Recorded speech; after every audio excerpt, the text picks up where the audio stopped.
আজকে আমরা চলে গেছিলাম এই অরিয়েনের 15 লিটারের গিজারটা সার্ভিসিং করতে।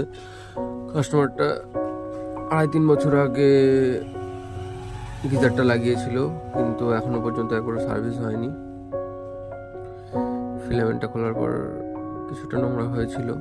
এখানে লাল আয়রনটার পরিমাণ খুবই বেশি। দেখুন কি পরিমাণ নোংরা বেরোচ্ছে, একদম পুরো কাদা জল, লালচে জল। শুধু জল দিয়ে ওয়াশ করা হবে। এবার এই আয়রনটার মধ্যে বেশি পাথর ওরকম নেই, জল দিয়ে ওয়াশ করে নেওয়া হলো। আপনারাও যদি আপনার বাড়ির গিজারটা সার্ভিসিং করতে চান তাহলে আমাদেরকে নিচে দেওয়া নাম্বারে কল করতে পারেন।